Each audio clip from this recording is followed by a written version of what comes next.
Bismillahirrahmanirrahim. Alhamdulillah Rabbil Alamin. Wassalatu wassalamu ala sayyidina wa habibina wa syafi'ina wa muta'ina Muhammad ibn Abdullah wa ala alihi wa sahbihi wa man tabi'ahum bi ihsanin ila yaumiddin. Allahumma 'allimna ma yanfa'una wa anfa'na bima 'allamtana wa zidna min fadlika 'ilma wa ta'lima innaka 'ala kulli syai'in qadir. Subhanaka la 'ilma lana illa ma 'allamtana innaka antal 'alimul hakim. Rabbi shrah li sadri wa yassir li amri wa hlul 'uqdatam min lisani yafqahu qawli. Amin. Amma ba'd. Tuan-tuan yang dimuliakan oleh Allah Subhanahu wa taala, setiap manusia sebagaimana disebut oleh baginda Nabi sallallahu alaihi wasallam, pada setiap hari dia akan keluar daripada rumah dia dan dia sedang berdagang dengan Allah Subhanahu wa taala. Fakullun yaghdu, setiap daripada kita dia akan keluar pada waktu pagi. Fabai'un nafsah, maka dia sedang menjual diri dia.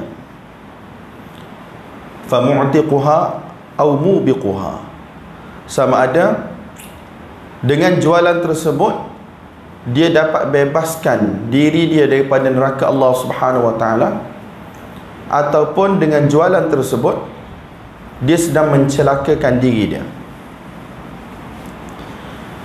Tuan-tuan yang dimuliakan oleh Allah Subhanahu wa taala, setiap perbuatan, tingkah laku, pertuturan, percakapan, tindak tanduk, berdiri, duduk, bergerak, diam daripada umat manusia ini ada hukum syarak padanya. Sama ada perkara yang kita buat tu wajib, ataupun perkara yang kita buat tu haram, ataupun perkara yang kita buat tu makruh, ataupun sunat, ataupun harus. Setiap tindak tanduk kita tidak akan lari daripada hukum Allah. Jadi orang yang mana dia keluar daripada rumah dia pada waktu pagi ataupun bila-bila sahaja, tuan-tuan, daripada dia bangun tidur sehinggalah dia nak tidur balik, sebenarnya dia sedang berniaga dengan Allah Subhanahu wa taala. Dia jual diri dia. Harga dia, tuan-tuan, sama ada syurga ataupun neraka. Fakullun yaghdu, setiap daripada kita akan keluar pada waktu pagi. Kita rasa kita pergi ke pejabat kita pergi ke sekolah kita pergi ke pasar, kita pergi ke kebun kita pergi ke laut, kita pergi ke mana-mana tempat untuk mencari rezeki, untuk apa-apa tujuan sekalipun, kita rasa kita pergi ke tempat tersebut. Tetapi hakikatnya, tuan-tuan, kita semua sedang menuju ke kubur. Ghargia ghirgia, kita semua sedang menuju ke kubur, tetapi kita semua tak sedar. Betul tak? Kebanyakan daripada kita tak sedar. Cepat, nak pergi sekolah lambat dah ni. Mak ayah ligan anak-anak, cepat nak pergi sekolah. Kalau duduk kat KL, jam pukul 5.30 tu dah bunyi dah kereta. Anak-anak yang patut masuk sekolah pukul 7.30 tu pun dah kena bangun dah. Sebab apa? Sebab nak pergi sekolah. Mak ayah nak pergi pejabat, takut jam. Suami ligan isteri, isteri ligan suami, sebab takut lambat. Jom cepat nak pergi pejabat. Tapi saya rasa 99%, kalaulah tak 100% sekalipun, di kalangan kita lupa sebenarnya kita sedang berjalan menuju ke kubur masing-masing, yang mana merupakan persinggahan pertama setiap seorang daripada kita untuk masuk ke akhirat. Dalam riwayat disebut, Sayyidina Uthman radhiyallahu ta'ala anhu apabila lalu di kawasan kubur, beliau akan menangis sehingga dikatakan basah janggut beliau. Orang tanya dia, bila disebut syurga neraka tidaklah menangis seteruk ni, tapi kenapa bila disebut pasal kubur, Tuan menangis dengan tangisan yang begitu teruk? Beliau radhiyallahu ta'ala anhu bagi tahu bahawasanya kubur ialah persinggahan pertama. Biasanya siapa yang mana berjaya di kubur, insya-Allah perjalanan dia akan lebih mudah. Sesiapa yang mana di kubur dia telah sangkut, maka perjalanan dia akan jadi lebih susah. Tuan-tuan dimuliakan oleh Allah Subhanahu wa taala, kita bersyukur kepada Allah sebab Allah Subhanahu wa taala masih lagi bagi peluang kepada kita untuk hidup. Ini merupakan satu nikmat yang besar, satu modal yang besar yang Allah bagi pada kita. Ulama-ulama kita kata, peluang ni Allah Subhanahu wa taala bagi kepada kita, sepatutnya kita gunakan untuk beberapa tujuan. Yang pertama adalah untuk kita taubat dan menyesal di atas semua dosa yang telah kita buat. Tuan-tuan, apabila matahari terbit daripada belah barat, ataupun apabila manusia dia berada dalam keadaan nazab, ghargharah, roh dia telah sampai ke halqum dia, pada waktu tersebut Allah Subhanahu wa taala tidak akan terima lagi taubat umat manusia. Dikatakan baginda Nabi sallallahu alaihi wasallam beristighfar kepada Allah Subhanahu wa taala setiap hari tidak kurang daripada 70 kali. Nabi sallallahu alaihi wasallam an-nabiyul ma'sum, nabi yang terpelihara daripada dosa. Rasul Allah, kekasih Allah, setiap hari tidak kurang daripada 70 kali beristighfar, bertaubat kepada Allah Subhanahu wa taala. Maka lebih-lebih lagi kita, tuan-tuan, yang mana kehidupan kita penuh dengan dosa dan juga kesilapan, penuh dengan dosa dan juga maksiat. Maka waktu yang ada, tuan-tuan, yang Allah bagi pada kita ni, kita kena usaha bagaimana kita dapat kembali kepada Allah Subhanahu wa taala ketika mana waktu ni masih lagi ada. Taubat dengan syarat-syarat yang tuan-tuan tahu. Yang pertama, kita kena menyesal sungguh-sungguh. Kemudian kita kena tinggalkan apa yang kita buat. Yang ketiga, kita berusaha, berazam untuk tidak ulang lagi perbuatan tersebut. Dan kalaulah dosa kita tu melibatkan hak kita kepada manusia, maka kita kena minta halal ataupun kita kena pulangkan balik. Kalau curi barang orang, minta halal ataupun kita kena pulangkan balik. Sebab taubat tidak akan diterima oleh Allah Subhanahu wa taala apabila dia melibatkan hak manusia. Jadi tuan-tuan, itu yang pertama yang kita kena gunakan. Waktu hidup Allah bagi pada kita ni, tuan-tuan, peluang yang Allah bagi pada kita ni adalah untuk bertaubat kepada Allah Subhanahu wa taala. Taubat dengan sebenar-benar taubat. Tidak seharusnya satu orang Muslim bangun pada waktu pagi kecuali dalam hati dia ada satu penyesalan terhadap dosa dia yang telah lepas, dan ada satu keazaman yang kuat, hari ini aku nak hidup ikut perintah Allah, untuk aku tinggal larangan Allah, ikut tunjuk ajar baginda Nabi sallallahu alaihi wasallam. Tidak sepatutnya satu orang Muslim bangun dalam keadaan khalid dhihn, otak dia kosong, tak tahu apa, macam binatang ternak. Sedar buka mata, okey, kerja, sekolah, meniaga, berkebun, bertani, balik. Afahasibtum annama khalaqnakum abatha? Allah tanya dalam Quran, adakah kamu semua mengira aku telah ciptakan kamu sia-sia tanpa tujuan? Afahasibtum annama khalaqnakum abatha wa annakum ilaina la turja'un? Dan kamu semua tidak akan dikembalikan kepada aku pada hari kiamat nanti? Tidak, tuan-tuan. Kita tidak seperti binatang ternak yang mana tidak ada dosa dan pahala pada mereka, tidak ada syurga dan neraka pada mereka. Kita, tuan-tuan, ada dosa, pahala, ada syurga, neraka. Kalau pahala tak banyak pun, paling kurang dosa tak ada, sekurang-kurangnya kita selamat. Tapi kalau pahala tak ada, dosa banyak, fa amma man thaqulat mawazinuhu fa huwa fi 'ishatir radiyah. Siapa yang mana timbangan amalan dia yang baik lebih berat daripada amalan keburukan, maka dia akan hidup dalam keadaan yang dia redha, keadaan yang dia gembira, suka, bahagia.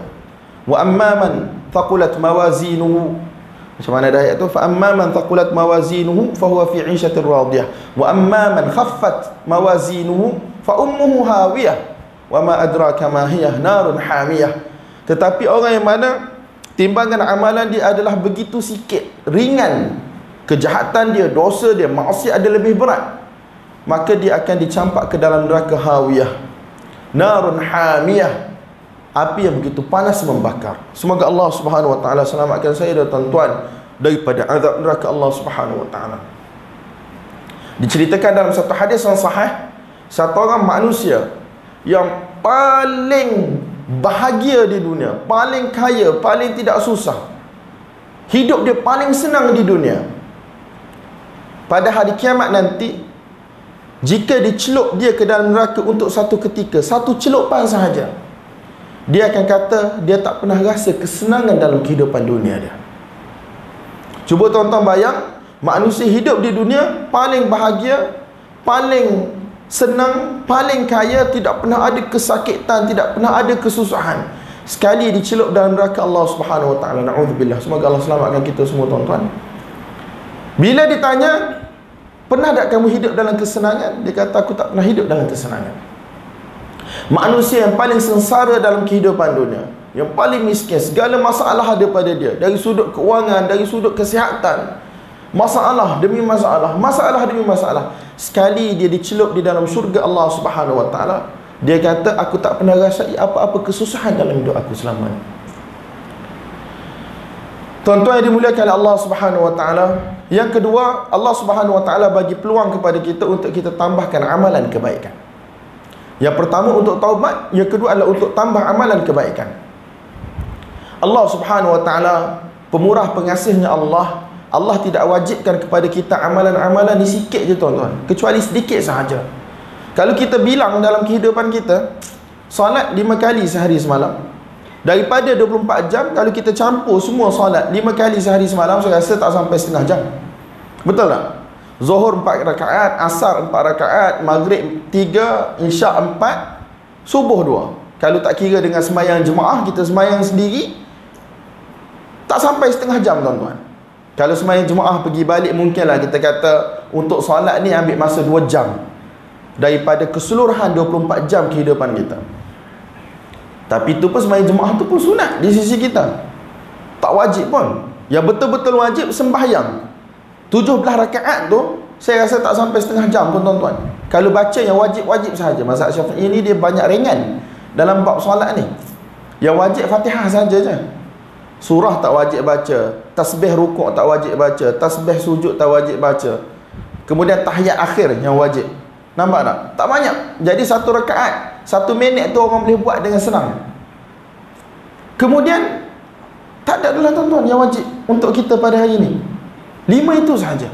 Bulan Ramadan datang nanti, puasa 30 hari bagi orang yang mampu berpuasa.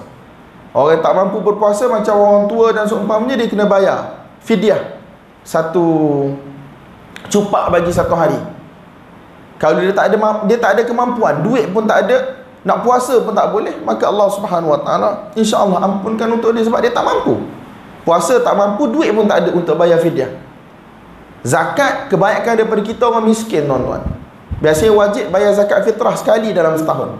Saya tak tahu perlis berapa ringgit, tapi kebanyakan negeri sekarang ialah RM7 sekali dalam setahun zakat fitrah. Umrah tak wajib, haji tak wajib. Kebanyakan daripada kita sebab kita tak cukup syarat-syarat untuk menunaikan haji, tambahan dengan visa payah nak dapat dan seumpamanya. Jadi perkara yang wajibnya Allah Subhanahu wa taala wajibkan ke atas kita, bebankan ke atas kita tak banyak tuan-tuan.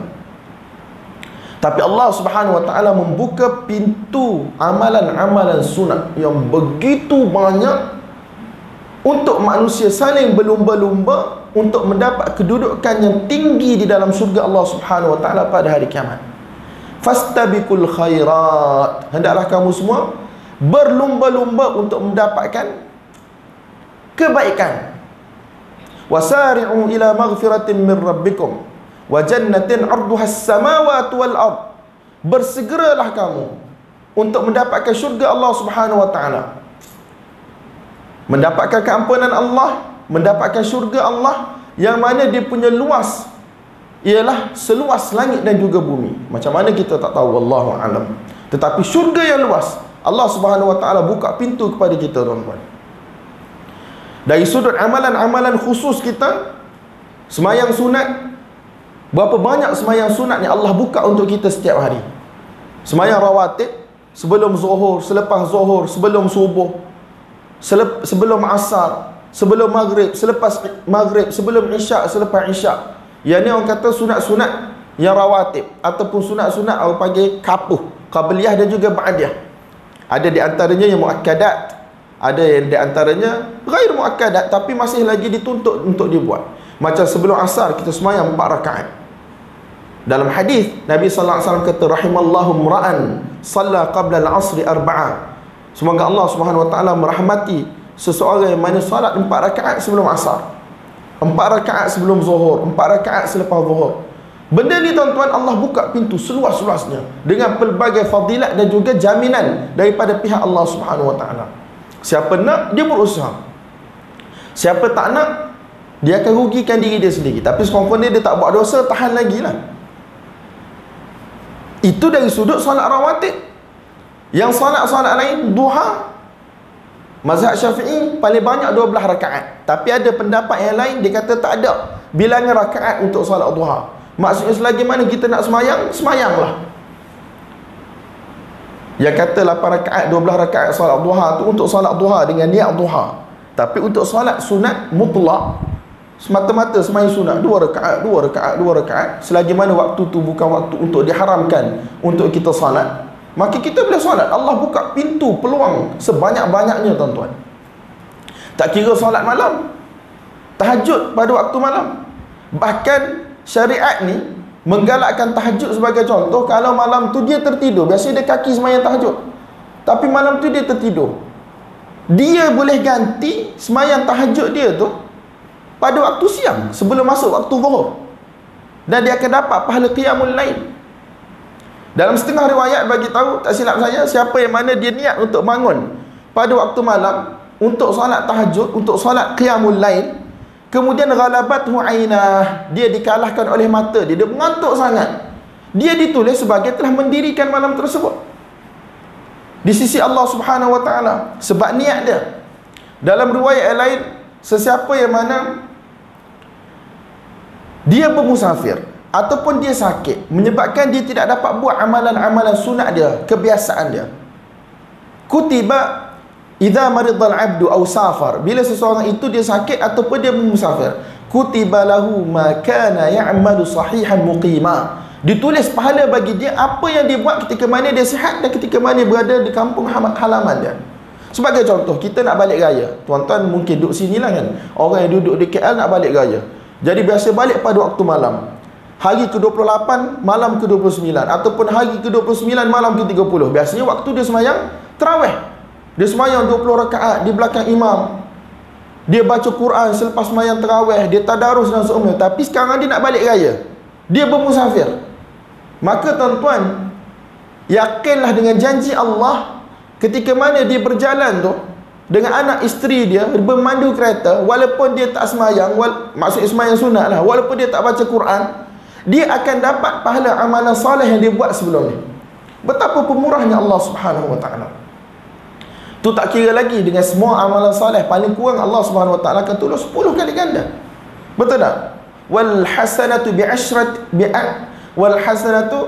asyrati amsalha. Satu kebaikan 10 kali ganda, paling kurang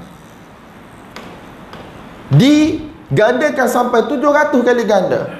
Sehingga kan gandaan-gandaan yang Allah Subhanahu Wa Taala sahaja yang tahu tuan-tuan. Itu cerita tentang salat. Cerita tentang puasa, Allah Subhanahu Wa Taala buka puasa tuan-tuan. Hari ni puasa hari ke-9.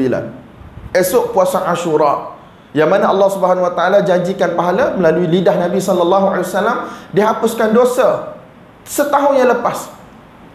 Kemudian kita ada puasa Isnin dan Khamis. Kita ada puasa hari putih 13, 14, 15. Kita ada puasa pada awal bulan. Kita ada puasa pada hujung bulan. Kita ada puasa Nabi Daud AS selang sehari. Pelbagai jenis tuan-tuan, amalan-amalan sunat kebaikan yang Allah Subhanahu Wa Taala buka untuk umat manusia berlumba-lumba sesama dengan mereka. Kita tak cerita tentang sedekah. Allah Subhanahu Wa Taala buka tanpa ada minimum amount yang kita boleh sedekahkan. Allah terima walaupun sikit.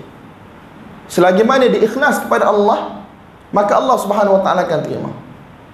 Nampak tak tuan-tuan? Sedekah ni Allah Subhanahu Wa Taala akan suburkan dia punya pahala.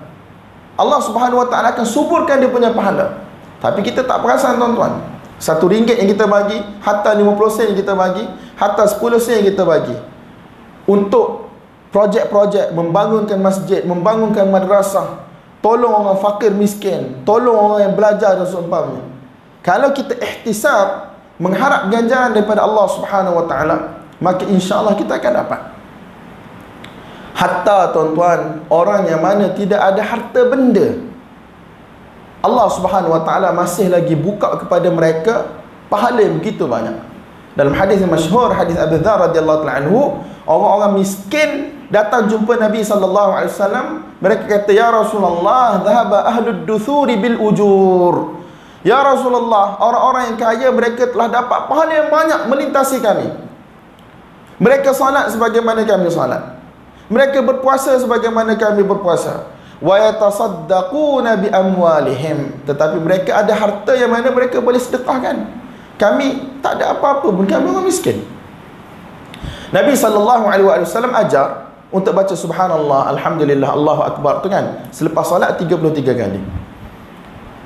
Kemudian berita tersebut sampai kepada orang kaya. Orang kaya yang baik ini tuan-tuan, orang kaya yang tidak ditipu oleh kekayaan dia, mereka pun amal juga. Baca subhanallah, alhamdulillah, Allahu akbar tu 33 kali, 33 kali, 33 kali selepas solat tu, sampai juga kepada mereka berita tersebut. Jadi orang-orang miskin ni datang mengadu kepada Nabi SAW.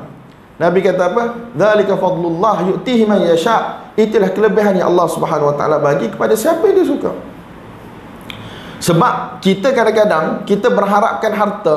Kita rasa kalau kita ada harta, kita akan buat kebaikan dengan harta tersebut. Tapi mungkin sahaja bila harta tu ada kat kita, kita jadi paling haprak sekali. Who knows? Siapa tahu tuan-tuan, betul tak? Jadi tuan-tuan yang dimulakan oleh Allah Subhanahu wa ta'ala, dalam riwayat lain Nabi SAW bagi tahu, hadis Abu Dzar tadi juga panjang. Nabi SAW sebutkan kebaikan-kebaikan yang mana bernilai sedekah. Kita tolong orang angkat barang, sedekah. Kita buang perkara-perkara yang membahayakan jalan, sedekah. Kita senyum, itu pun sedekah. Kita bercakap dengan percakapan yang baik, itu sedekah. Banyak tuan-tuan, Allah buka jalan untuk umat Islam ini banyak sangat. Jadi tuan-tuan, peluang yang Allah bagi pada kita, janganlah berlalu satu hari pun kita tidak berusaha untuk buat amalan-amalan kebaikan.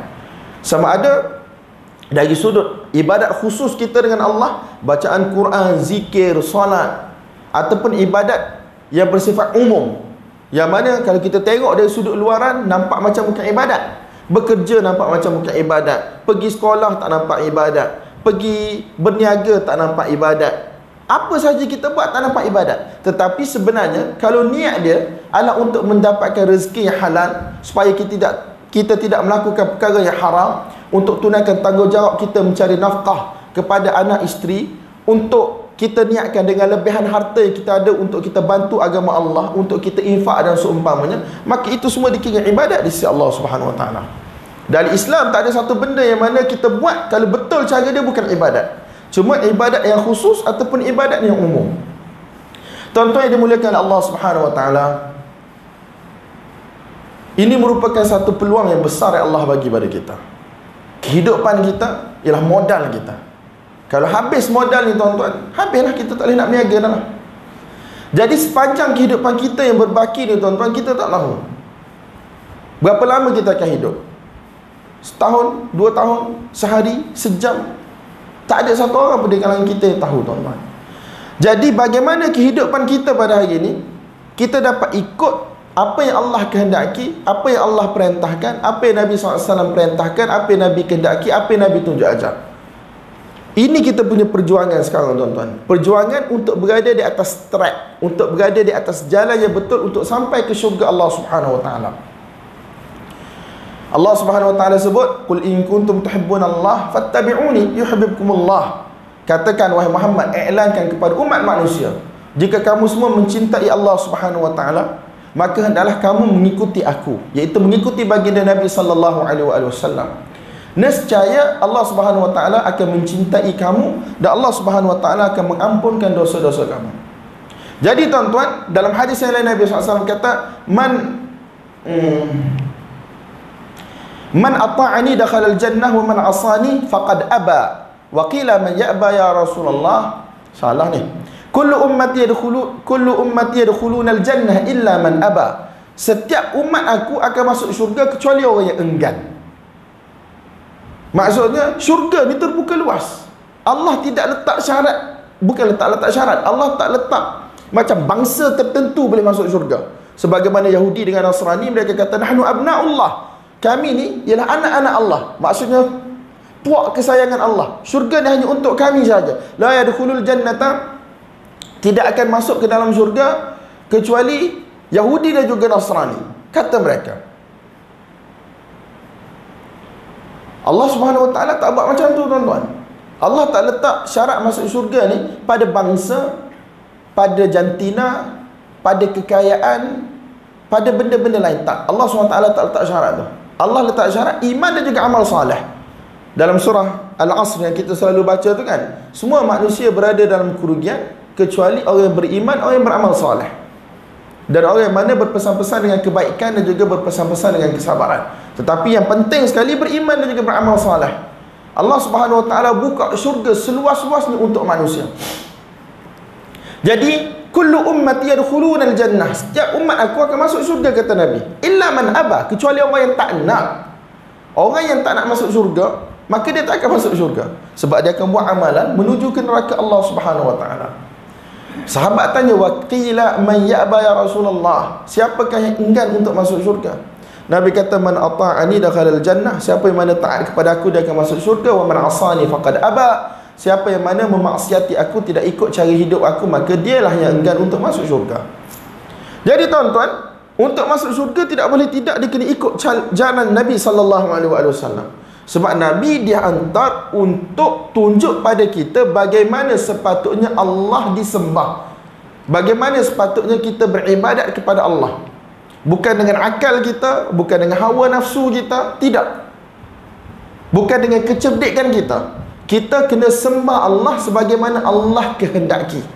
Jadi untuk tujuan itu Allah Subhanahu Wa Taala telah hantar Nabi sallallahu alaihi wasallam. Allah Subhanahu Wa Taala telah turunkan Alkitab. Allah turunkan Al-Quran sebagai petunjuk, dan Allah Subhanahu Wa Taala bagi tanggungjawab kepada Nabi sallallahu alaihi wasallam untuk terangkan Al-Quran. Alif Lam Mim, dzalikal kitabu la raiba fihi hudan lil muttaqin.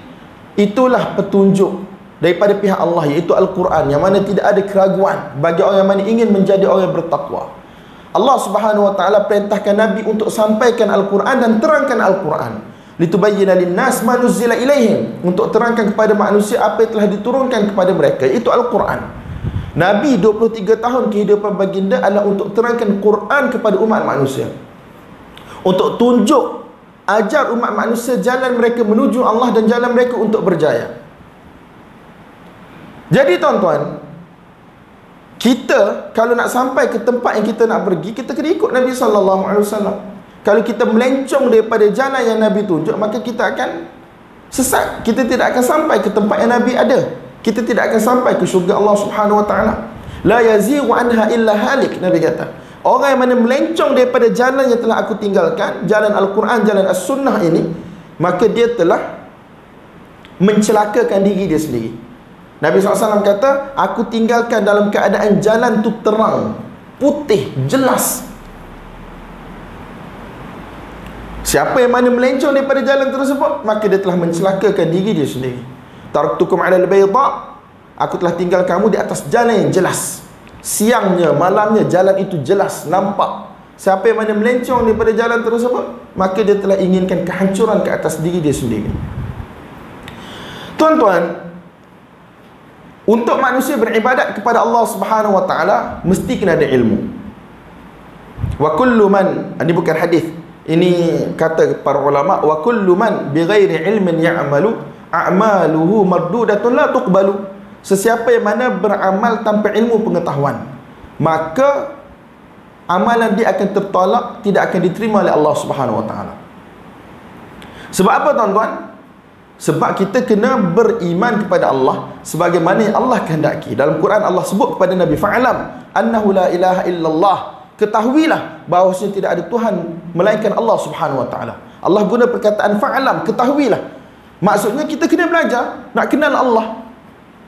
Kita nak kenal Allah, apakah sifat-sifat Allah, apakah nama Allah, supaya kita tidak mensyirikkan Allah Subhanahu Wa Taala dengan makhluk-makhluk dia. Supaya kita kenal siapa Allah, siapa makhluk. Nampak tak tuan-tuan? Fa'alam, ketahuilah annahu la ilaha illallah, tidak ada Tuhan selain daripada Allah Subhanahu Wa Taala. Allah turunkan Rasul, Allah turunkan Quran, cerita tentang siapa Allah dalam Quran. Suratul Fatihah, Allah cerita tentang siapa Allah melalui sifat-sifatnya dan melalui nama-namanya. Kita tak boleh tahu zat Allah, macam mana hakikat kita tak boleh tahu tuan-tuan. Tapi Allah cerita tentang sifat dia, Allah cerita tentang nama-nama dia, supaya kita kenal Allah Subhanahu Wa Taala berbeza dengan makhluk. Itu dari sudut akidah. Cuma kehidupan kita yang bersifat amalan, perbuatan. Kita nak beribadat kepada Allah tuan-tuan berdasarkan cara yang Allah kehendaki, bukannya dengan akal fikiran kita, bukan dengan hawa nafsu kita. Afara'aita man ittab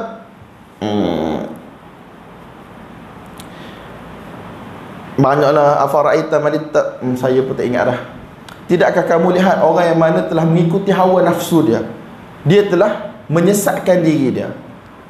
Tidakkah kamu melihat orang yang mana telah mengikuti hawa nafsu dia? Banyak tuan-tuan ayat dalam Quran Allah mencela orang yang mana mengikuti hawa nafsu dia, hatta dalam beribadat sekalipun. Ikut hawa nafsu ni tuan-tuan bukan hanya dalam memaksiati Allah. Buat ibadat pun kalau tak ikut cara yang Allah kehendaki, Allah tak akan terima. Ikut hawa nafsu dia, tak boleh tuan-tuan. Sebab kita nak beribadat kepada Allah dengan cara yang Allah kehendaki. Sebab tu Nabi SAW sangat membenci bid'ah dan memberi peringatan kepada umat manusia betapa bid'ah itu perkara yang mana tidak akan diterima oleh Allah Subhanahu Wa Taala. Man amila amalan laisa alaihi amruna fahuwa raddun. Sesiapa yang mana buat sesuatu amalan bukan daripada petunjuk kami, bukan daripada agama kami, maka dia adalah tertolak.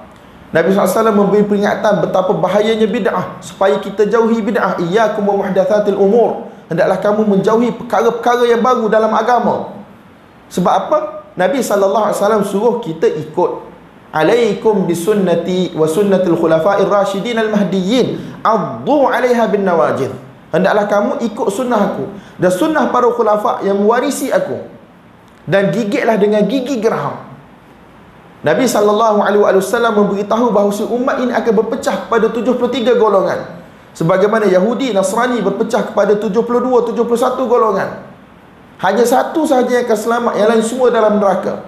Bila ditanya, Nabi SAW kata, orang yang mana berada di atas jalan aku dan juga jalan sahabat aku. Siapa yang selamat? Man kana ala mithli ma ana alaihi wa ashabi. Orang yang mana berada di atas jalan aku dan juga jalan sahabat aku. Jadi tuan-tuan, untuk tahu jalan Nabi, jalan sahabat, tidak ada cara lain kecuali belajar. Betul tak? Kalau kita tak belajar, kita akan ditipu. Dajjal banyak akhir zaman ni tuan-tuan. Nabi bagi tahu, yakunu fi akhir zaman dajjalun kadzabun. Adanya dajjal, orang yang akan merosakkan umat Islam, pendusta. Ya'tunakum minal ahadith bima lam tasma'u antum wala aba'ukum.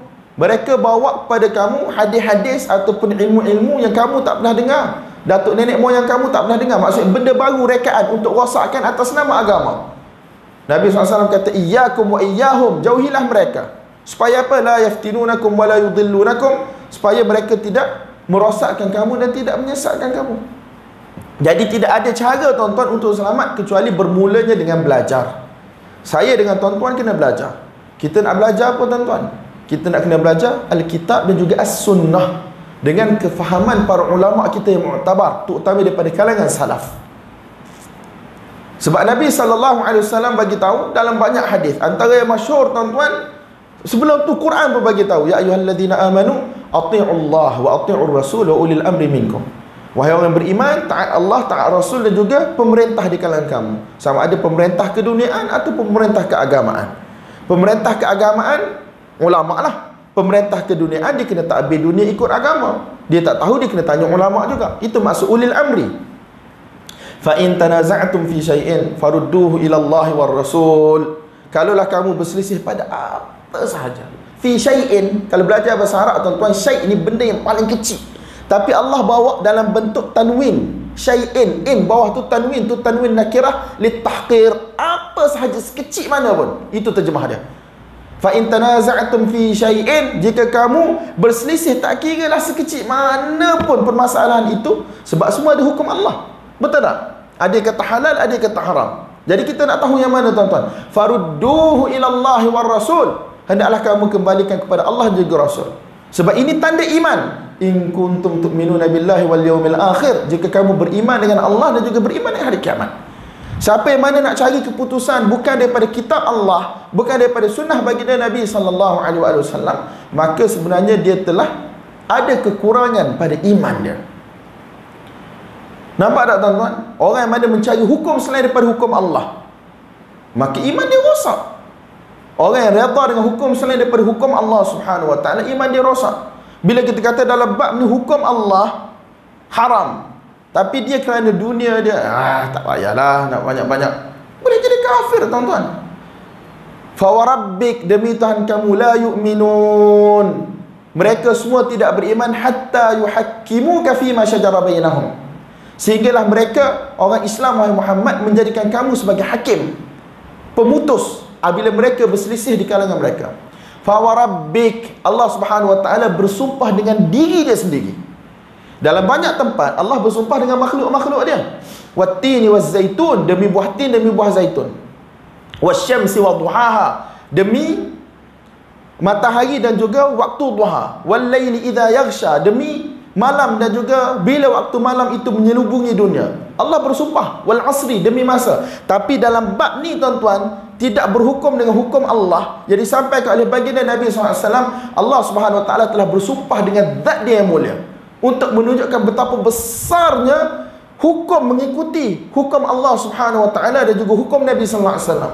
Betapa bahayanya menyelisih hukum Allah dan juga hukum Nabi. Fa warabbik, demi Tuhan kamu wahai Muhammad, la yu'minun, mereka tidak sekali-kali beriman, hatta yuhakkimuka fima syajara bainahum thumma la yajidu fi anfusihim saya nak capai ayat dah ni. Hatta yuhakkimuka fima syajara bainahum thumma la yajidu fi anfusihim, saya tak nampak. Fa warabbik la yu'minun hatta yuhakkimuka fima syajara bainahum thumma la yajidu fi anfusihim harajan mimma qadaita wa yusallimu taslima. Mereka tidak sekali-kali beriman sehinggalah mereka menjadikan kamu sebagai hakim dalam perselisihan. Dan apabila kamu buat keputusan, tidak ada perasaan tak sedap hati, tak ada perasaan. Nampak tak? Thumma lam yajidu fi anfusihim harajan mimma qadait. Bila kata ni sunnah Nabi ni, makan tangan kanan ni sunnah Nabi, dia buah ais tu, kadang-kadang dia tak bunyi ais, tapi dalam hati dia, dalam hati dia kata, serabut perut aku ni, sekejap-sekejap sunnah, sekejap-sekejap sunnah, sekejap-sekejap sunnah. Nampak tak? Tak boleh tuan-tuan. Wa yusallimu taslima, dan dia berserah sungguh-sungguh bahawasanya ini ialah hukum Allah, hukum Nabi, sunnah Nabi. Ini tanda orang beriman. Kalau tidak, dia tidak beriman tuan-tuan. Jadi tuan-tuan, Allah Subhanahu Wa Taala suruh ikut Allah, suruh ikut Nabi. Nabi SAW juga bagi tahu, aku tinggalkan Al-Quran dan juga As-Sunnah. Kalau kita pegang Al-Quran dan As-Sunnah, kita akan selamat. Lan tadillu, kamu tidak akan sekali-kali sesat. Ma in tamassaktum bihima, selagi mana kamu berpegang dengan dua petunjuk tersebut, iaitu Al-Quran dan juga As-Sunnah. Jadi tuan-tuan, kita kena belajar mengikut Al-Quran dan As-Sunnah. Sikit lagi dalam 10 minit, apa yang Nabi SAW sampaikan kepada para sahabat radhiyallahu ta'ala anhum ajma'in sepanjang 23 tahun, itulah yang telah diwarisi oleh para sahabat. Cumanya sahabat ni, ilmu mereka tuan-tuan berbeza-beza antara satu sama lain. Anak murid kepada satu orang guru dalam satu kelas 40 orang, bukan 40 sama. Betul tak? Jadi begitu juga sahabat radhiyallahu ta'ala anhum, bukan semua sama dari sudut ilmu, dari sudut kefahaman. Cumanya di kalangan mereka ada ulama-ulama yang bersifat mujtahidin, mufti-mufti ketika mana Nabi hidup lagi mereka telah berfatwa. Nampak tak tuan-tuan? Jadi sahabat-sahabat besar ni, mereka duduk di Madinah. Sehinggalah baginda Nabi SAW meninggal, sahabat-sahabatnya berada di Madinah. Tapi lepas tu berlaku peperangan, pembukaan kota umat Islam. Sahabat keluar berjihad, mati ramai dalam peperangan lawan ahli riddah, orang yang mana murtad pada waktu tersebut. Zaman Abu Bakar radhiyallahu ta'ala anhu, 2 tahun setengah, orang kata tidak stabil lah negara umat Islam. Sehinggalah Abu Bakar meninggal, Umar radhiyallahu ta'ala anhu jadi khalifah. Umar ni radhiyallahu ta'ala anhu pada zaman Abu Bakar pun, dia tak berapa nak bagi sahabat-sahabat besar, yang ulama-ulama di kalangan sahabat ni untuk menyertai peperangan. Sebab Umar ni dia berfikiran jauh. Sebab kalau sahabat-sahabat ni mati, tuan-tuan, apa yang berlaku? Ilmu Quran dan hadis akan hilang bersama dengan mereka. Sebagaimana tuan-tuan tahu, penulisan Al-Quran pada zaman Abu Bakar tu adalah disebabkan oleh ramai penghafaz Al-Quran mati dalam peperangan. Umar bagi cadangan, Abu Bakar terima. Mula-mula Abu Bakar tak nak terima, sebab benda tu Nabi tak buat. Jadi memang payah. Last sekali Allah bagi terbuka hati Abu Bakar, faham maslahah, kepentingan tu.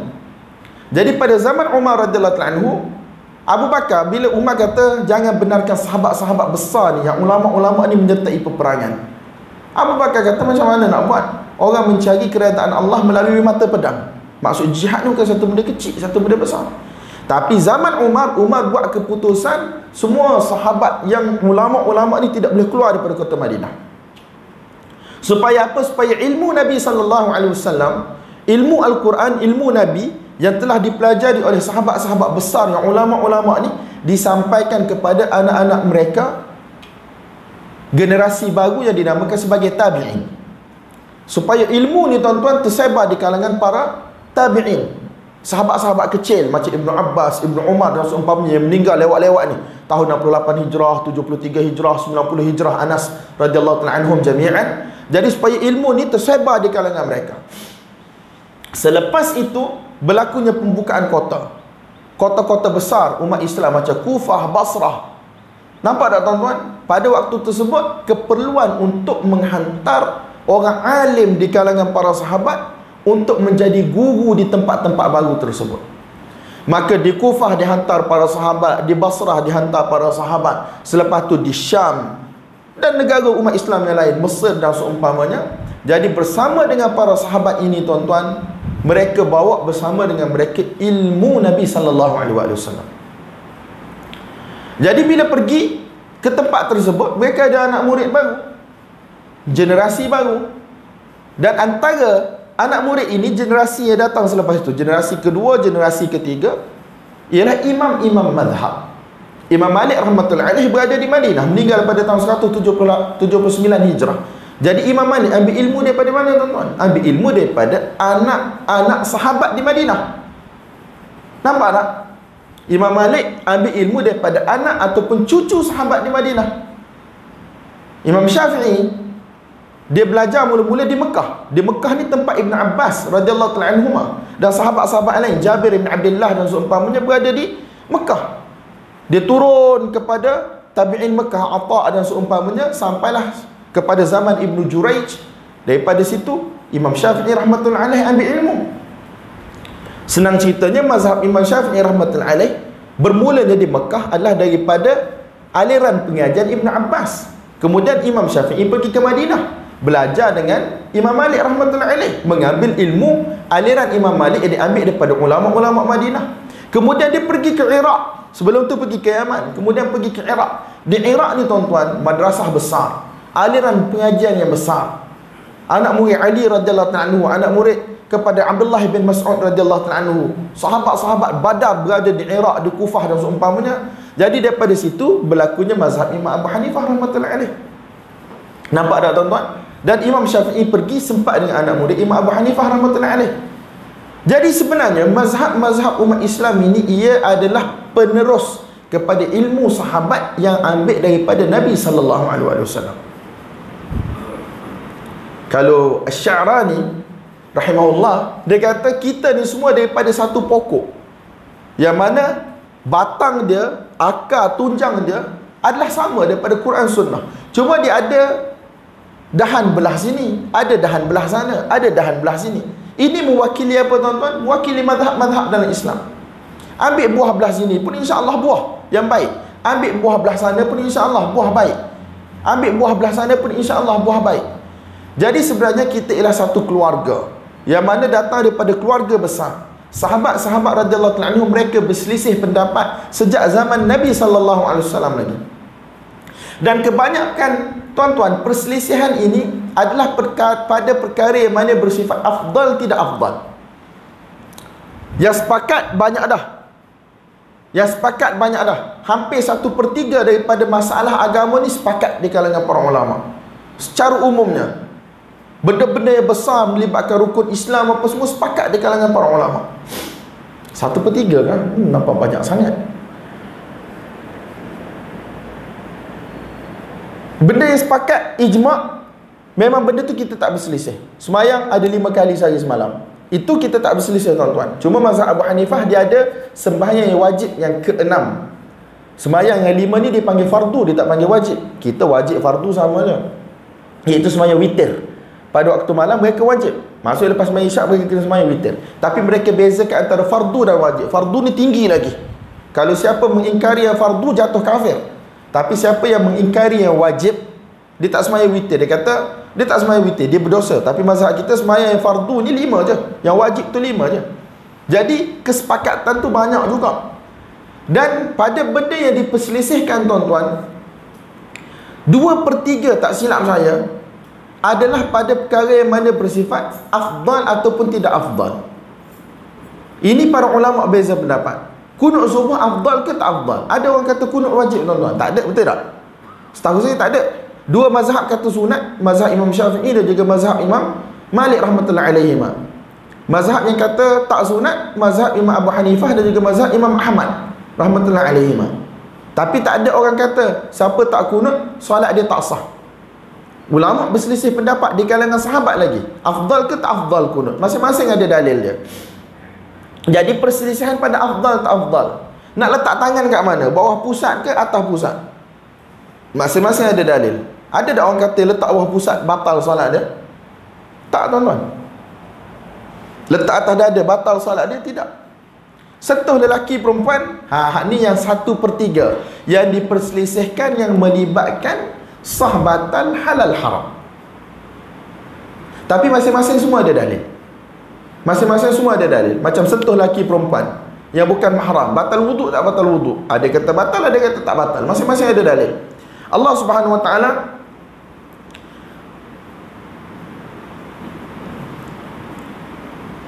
suruh kita tanya ahli ilmu.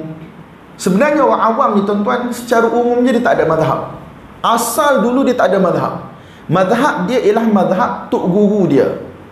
Zaman sahabat, zaman tabi'in, orang akan tanya siapa tok guru yang ada dalam kampung dia, yang senang. Sebab zaman dulu tak ada mazhab sebagaimana kita hari ni tuan-tuan. Jadi orang akan tanya, ada masalah pergi tanya tok guru. Biasanya tok guru ni jadi imam. Nampak tak? Dia tanya, ustaz ataupun imam, apa hukum sentuh isteri? Batal wuduk tak batal wuduk? Dia kata batal wuduk. Maka dia akan ikutlah. Sebab Allah SWT wajibkan kepada mereka untuk tanya kepada ahli ilmu. Fas'alu ahla dzikri in kuntum la ta'lamun. Tak tahu, tanya orang yang tahu. Tapi mereka tak pernah bergaduh tuan-tuan. Semayang di belakang satu sama lain. Kemudian selepas tu, bila mazhab ni wujud, biasanya orang akan ikut mazhab untuk pelihara agama dia. Kalau tak dia ikut hawa nafsu, dia panggil tatabbu'ur rukhas. Tatabbu'ur rukhas ni cari perkara yang mudah. Dalam mazhab ni ambil yang dikata boleh, yang dikata boleh, yang dikata boleh, kata boleh. Last sekali dia akan terlepas daripada syariat, terkeluar daripada syariat. Sebab dia sekarang bukan ikut ilmu dah, dia ikut hawa nafsu dah. Dia punya kayu ukur bukan dalil. Kayu ukur ada siapa yang cakap benda tu boleh. Nampak tak? Dalam dunia hari ni, bila orang kata forex haram, sebagai contoh, pelaburan sekian haram, ramai kata haram. Tapi tiba-tiba dia jumpa dalam TikTok, satu orang ustaz kata halal. Ustaz tu tak bagi tahu pun dalil apa. Walaupun bercanggah dengan badan fatwa, bercanggah dengan ulama antara bangsa sekalipun, tapi sebab ustaz tu kata boleh, dia nak pegang hak boleh tu. Hak ni tuan-tuan, orang yang mana mengikuti hawa nafsu dia. Bila ulama berselisih, sepatutnya dikembalikan kepada Allah dan Rasul. Jadi orang awam dia kena pilih ulama yang paling mendekati kata-kata Allah dan juga Rasul. Ulama yang bagi tahu dalil. Haram ni sebab macam ni, sekian. InsyaAllah orang awam kita boleh faham. Paling kurang pun mereka akan ambil bersama dengan majoriti ulama. Terutamalah kalau yang berlawanan tu seorang tidak terkenal, belajar, alim tinggi, tapi dia orang panggil ustaz. Jadi orang awam dia masih lagi ada akal tuan-tuan untuk dia menilai yang mana paling selamat untuk diri dia dan juga untuk agama dia. Jadi bila ada mazhab, ulama-ulama kita seolah-olah mewajibkan untuk orang awam bermazhab ataupun mengikuti mazhab setempat. Sebab apa? Untuk jaga agama dia. Kalau dalam bab ibadat ni biasa tuan-tuan, dia dalam masalah melibatkan hubungan kita dengan orang, melibatkan hubungan kita dengan orang lain dalam bab jual beli, dalam bab nikah kahwin. Kalaulah masing-masing mendakwa dia nak ikut mazhab dia sendiri ataupun ulama dia sendiri, rosak tuan-tuan dari sudut perundangan. Yang ni kata tak, aku guna mazhab lain, aku tak terikat dengan mazhab negeri ni, akan rosak dari sudut nikah kahwin, jenayah dan seumpamanya. Jadi untuk jaga, dia panggil aqdiyatun nas, qada, perundangan antara manusia, ulama melazimkan mazhab. Kalau dulu di kalangan ulama kita ni, mereka ada qada untuk mazhab Hanafi, perundangan untuk mazhab Hanafi, mazhab Syafi'i. Setiap seorang akan pergi kepada qada masing-masing, hakim masing-masing. Tapi zaman sekarang tuan-tuan, kita berada di Malaysia, kita satu mazhab kebanyakannya, iaitu mazhab Al-Imam Syafi'i rahimahullah. Tapi mazhab tidak bermakna kita ta'assub, maksudnya semua benda mazhab Syafi'i. Tidak. Sebab apa tuan-tuan? Sebab sebagaimana kita bagi tahu tadi, semua ni adalah daripada pokok yang sama. Ia berasas kepada Al-Quran, berasas kepada As-Sunnah, dengan cara faham para ulama kita. So adalah dalam keadaan dan ketikanya negara kita ataupun negeri-negeri yang ada dalam Malaysia ni keluar daripada mazhab Imam Syafi'i rahmatullahi alaih. Nampak tak tuan-tuan? Untuk kemaslahatan. Jadi pada benda-benda yang penting-penting keluar mazhab, itulah satu perkara yang biasa saja. Adapun untuk ibadat pada saya lah, mungkin orang lain tak setuju, terpulang pada diri masing-masing. Selagi mana apa yang dia nak buat adalah pendapat imam yang mu'tabar, maka dia boleh buat. Selagi mana dia rasa inilah dalil yang paling kuat bagi dia. Dia rasa, bukan dia pasti. Sebab orang awam biasanya dia tak tahu pendalilan, tapi dia tahu ini adalah pendapat imam yang mu'tabar. Sebagai contoh, tak kunut subuh. Saya mazhab Syafi'i, semua orang tahu saya mazhab Syafi'i. Tapi dalam bab kunut subuh memang saya tak kunut. Kalau semayang dengan kawan-kawan ke apa ke, memang saya tak kunut. Tapi kalau saya jadi imam masjid, selain daripada di Perlis, memang saya akan kunut lah. Sebab kesatuan itu lebih disukai. Abdullah bin Mas'ud radhiyallahu ta'ala anhu, ketika mana dia menunaikan haji, Uthman ibn Affan jadi amir haji, ketua haji. Sepatutnya Nabi SAW semayang Zuhur Asar dalam keadaan jamak qasar, betul tak? Tapi Uthman dia semayang empat sebab dia kata dia orang Mekah. Jadi orang Mekah, orang bermukim, mana boleh jamak qasar. Abdullah bin Mas'ud tak setuju. Tapi lah sekali dia semayang di belakang Uthman secara tamam, secara sempurna. Sebab kesatuan itu lebih disukai. Jadi kalau dalam pilihan masing-masing, saya mazhab Syafi'i tuan-tuan, tapi kalau sentuh lelaki perempuan yang bukan mahram, batal wuduk tak batal wuduk. Berpuluh tahun dah saya pegang tak batal wuduk, berdasarkan apa saya kaji. Sebab benda ni melibatkan amalan peribadi kita. Dan kita tahu pendapat itu pendapat daripada imam mu'tabar, mazhab mu'tabar. Mazhab Imam Abu Hanifah tak batal wuduk langsung. Mazhab Imam Ahmad dengan syarat tidak ada syahwat. Tak silap saya itu juga mazhab Imam Malik dengan syarat tidak ada syahwat. Jadi bila kita kaji, belajar, dan kita rasa pendapat yang paling kuat untuk kita pegang dalam masalah ini ialah pendapat mazhab yang kata tak batal wuduk, jadi kita boleh guna, tak ada masalah tuan-tuan. Bukan atas dasar ijtihad, tapi atas dasar taklid kepada imam-imam yang lain. Tapi jangan bergaduh dengan orang, itu sahaja. Kita pegang tak batal wuduk, kemudian kita tengok kawan kita sentuh isteri dia, nak solat dia pergi ambil wuduk, jadi kita rasa nak marah. Hak tu tak boleh lah. Nampak tak? Apabila melibatkan ibadat, amalan dia tu luas. Sebagai contoh, saya pegang kalau makan daging unta batal wuduk. Dari sudut hadis, ada hadis sahih. Imam Syafi'i rahmatullahi alaih pun kata, kalau hadis ini sahih, dia akan kata batal wuduk. Dia ada beberapa permasalahan fiqh yang Imam Syafi'i dia tak buat keputusan. Dia kata kalaulah sahih hadis ini, maka aku akan cakap.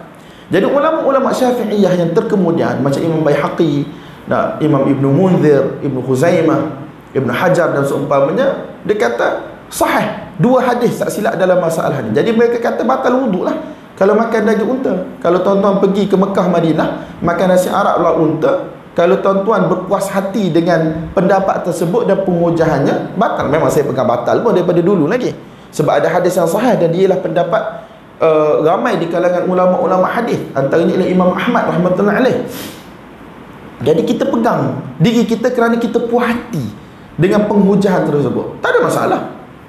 Bukan orang yang kata tukar-tukar mazhab ni diambil yang mudah-mudah, tidak tuan-tuan. Ada benda yang pada kita susah. Ada ustaz kita yang pegang sembahyang tahiyatul masjid wajib. Nampak tak? Berdasarkan dalil dia, terutamanya hadis Syu'bah dalam Sahih Bukhari, Sahih Muslim, nama ke apa, Salik Al-Ghatafani, dia masuk, Nabi SAW kata, hal raka'atain, kamu dah rukuk 2 kali rukuk, maksudnya dah sembahyang 2 rakaat kan? Salik Al-Ghatafani kata tidak. Nabi SAW kata kum fasalli, bangun solat. Cuma ulama yang kata tak wajib tu dia takwil lah kenapa Nabi suruh bangun. Dia kata sebab kawan tu pakaian dia lusuh dan seumpamanya, jadi supaya sahabat-sahabat lain nampak, oh kawan kita ni miskin ni, ada masalah ni, patut kita kena tolong dia. Adalah dia punya dalil-dalilnya. Tetapi sebahagian ulama lain kata tak. Nabi kata qum farka' raka'atain ataupun qum fasalli, bangun sembahyang. Ada ustaz kita masuk masjid pada mana-mana waktu dia akan sembahyang 2 rakaat. Sampai kan kami anak-anak murid pula rasa kesian pada dia. Dia kata tak boleh nak, macam mana? Dah aku faham berdasarkan apa yang aku mengaji, dia kata memang benda ni wajib. Memang dia tak akan tinggal sembahyang sunat tahiyatul masjid 2 rakaat. Bukan semua orang yang mana langgar mazhab dia ambil benda yang mudah dalam diri dia. Tidak tuan-tuan. Banyak je yang langgar mazhab kerana kekuatan dalil, seolah-olah jadi lagi susah pada hidup dia. Nampak tak tuan-tuan? Seolah lagi susah. Wallahu a'lam bissawab. Jadi yang paling penting sekali bila melibatkan ibadat, kalau orang yang mengaji, bila dia puas hati dengan satu-satu pendapat berdasarkan kajian dia, masing-masing ada ilmu masing-masing, ada guru masing-masing.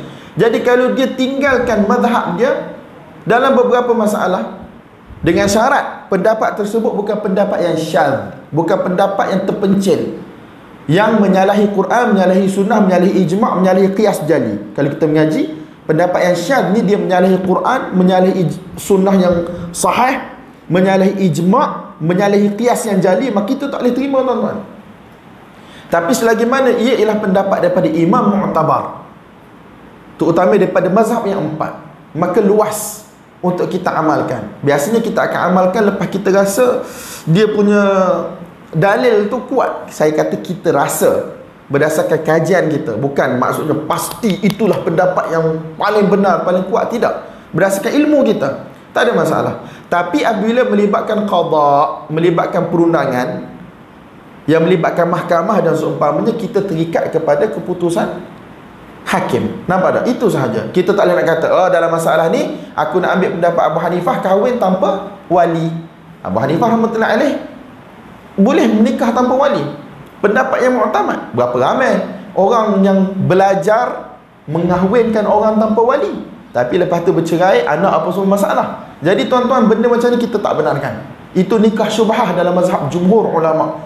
Tetapi dari sudut ada pendapat imam mu'tabar, ada, tapi kita tak akan benarkan dan kita tidak akan fatwakan. Sebab apa tuan-tuan? Dia akan membawa kepada kerosakan. Sebab benda ni melibatkan hubungan dengan manusia. Nikah kahwin, nasab anak, harta, pusaka dan seumpamanya. Berapa ramai yang kahwin dengan cara nikah tanpa wali ni tuan-tuan. Wanita kahwin tanpa ada wali, masa syok dia tengah bercinta. Lepas tu tak daftar mana-mana, ada anak tak tahu nasab macam mana, harta pusaka, bila suami tinggalkan dia, susah. Sebab tu mazhab ini adalah untuk kawal manusia apabila melibatkan perundangan dalam bab jual beli dan seumpamanya, dalam bab jenayah, dalam bab nikah kahwin. Saya minta maaf tuan-tuan sebab saya janji 15 minit 10 minit tadi, tapi saya dah sampai ke 7.27. Semoga Allah SWT bagi taufik hidayah pada saya dan tuan-tuan untuk faham, ambil iktibar dan amal. Semoga Allah SWT tunjuk kepada kita jalannya betul untuk belajar, untuk beribadat kepada Allah, supaya kita semua sampai kepada Nabi sallallahu alaihi wasallam di dalam syurga nanti. Wa sallallahu sallama wa barak ala sayyidina maulana Muhammad wa ala alihi wa sahbihi ajma'in. Walhamdulillahirabbil alamin. Wassalamu alaikum warahmatullahi wabarakatuh.